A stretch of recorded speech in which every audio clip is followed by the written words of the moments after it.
La Bible est pleine de cette union du divin avec l'humain, de manière figurative, en type. Vous avez cela dans la typologie du chérubin et dans celle de l'arche du témoignage de l'Alliance. C'est du bois commun du désert, recouvert avec de l'or. Vous avez cela sous de nombreuses formes. Dieu témoigne, car c'est un des aspects de l'arche du témoignage.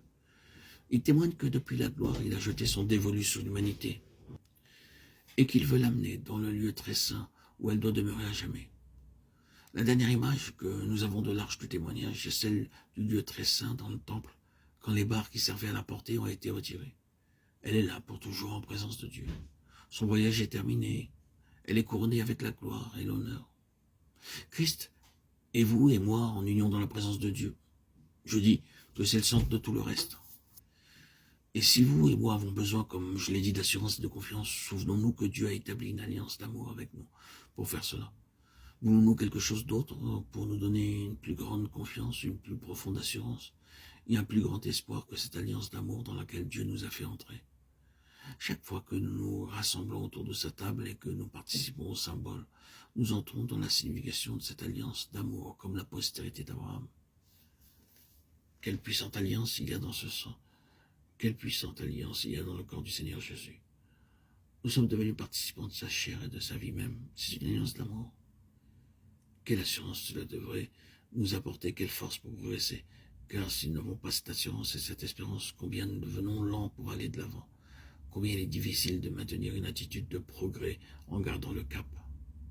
Nous pouvons avancer d'un pas, mais ensuite des pensées peuvent aussitôt venir nous accuser dans nos propres cœurs. L'ennemi vient à cause d'une certaine chose qui est en nous. Et nous nous retrouvons deux pas en arrière, un peu de progrès puis un peu de repos, pour nous retrouver ensuite là où nous étions partis à cause de l'incertitude qui se dégage de notre humanité. La force absolue qui nous donne cette certitude pour continuer dans la foi en cette humanité qui est dans le ciel. Nous voyons cette lettre se termine finalement par tous ceux qui ont couru cette course de la foi.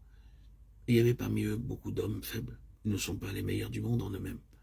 L'histoire de leur échec étant des hommes avec des passions comme nous-mêmes n'est pas couvert par le Seigneur, tout est pleinement exposé. Mais ils ont couru la course. C'est pourquoi il est dit, courons avec patience la course qui est devant nous, fixant les yeux sur Jésus. Hébreux 12, 1, 2. Couronné de gloire et d'honneur, Hébreux 2, 9.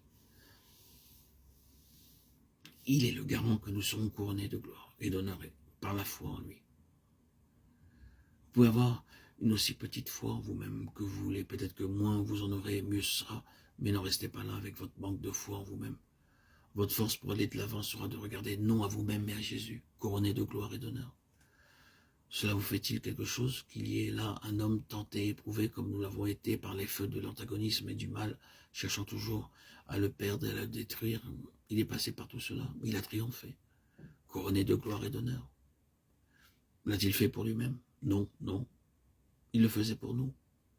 Notre force pour marcher se manifestant uniquement en regardant à lui.